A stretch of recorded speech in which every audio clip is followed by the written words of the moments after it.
વૃક્ષારોપણ શું કામ કરવું જોઈએ? દુઃખ સિવાય કંઈ આપણી આવનારી પેઢીને નહીં મળે જો વૃક્ષ નહીં હોય તો. ભાઈ સમય નથી અને જગ્યાએ નથી.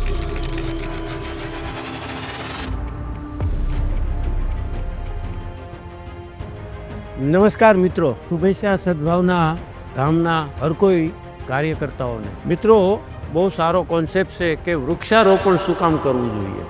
મિત્રો, વૃક્ષારોપણ આપણે આપણી આવનારી પેઢી માટે કરવું જોઈએ.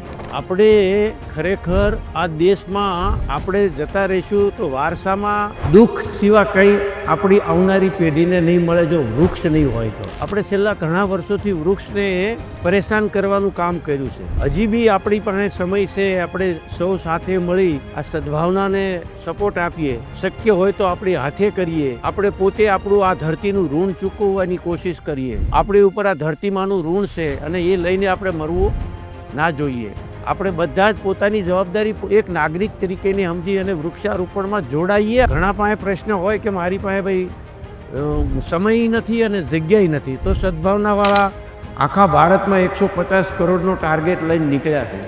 એની પાસે ટીમ છે, એક્સપિરિયન્સ છે, અનુભવ છે અને આનાથી ઊંચું કામ વૃક્ષારોપણ માટે હજી કોઈ સંસ્થા કરી શકી નથી. તો બેસ્ટ પોઈન્ટ છે કે આપણે પૈસા આપી દઈએ અને જોડાઈ જઈએ અને છતાં એનાથી પણ જો સેટિસ્ફેક્શન મળશે તમે પોતે વાવશો તો. ભારતનું નેતરનું આવનારી પેઢીનું આ મોટામાં મોટું કલ્યાણનું કામ છે. તમે એક વૃક્ષને વાવશો તો 100 જન્મનું પુણ્ય મળે. ખાલી 100 જન્મનું, મર્યા પછી પણ પુણ્ય તમને મળે છે. આવું આપણા શાસ્ત્રમાં લખેલું છે. પણ હું તમને એમ કહું, આપણે મહિને એક વૃક્ષ વાવીએ તો આખી જિંદગી આપણી કેટલી છે અને કેટલા વૃક્ષ થાય.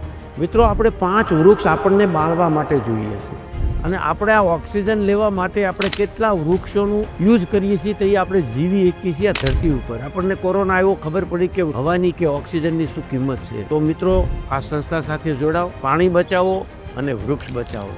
પાણીને રિચાર્જિંગ કરો અને વૃક્ષને જીવતા કરો. આ બે જ કોન્સેપ્ટ એવા છે વિશ્વના સબના કલ્યાણ માટે, દુનિયાના કલ્યાણ માટે, જીવ માત્રના કલ્યાણ માટે. આપણે સૌ સાથે જોડાઈએ, સાથે મળીએ અને વૃક્ષો ભારતની વિશ્વમાં નંબર 1 ભારત બને, વિકસિત ભારત બને, નરેન્દ્રભાઈના સપના સાકાર થાય, એ શુભકામના.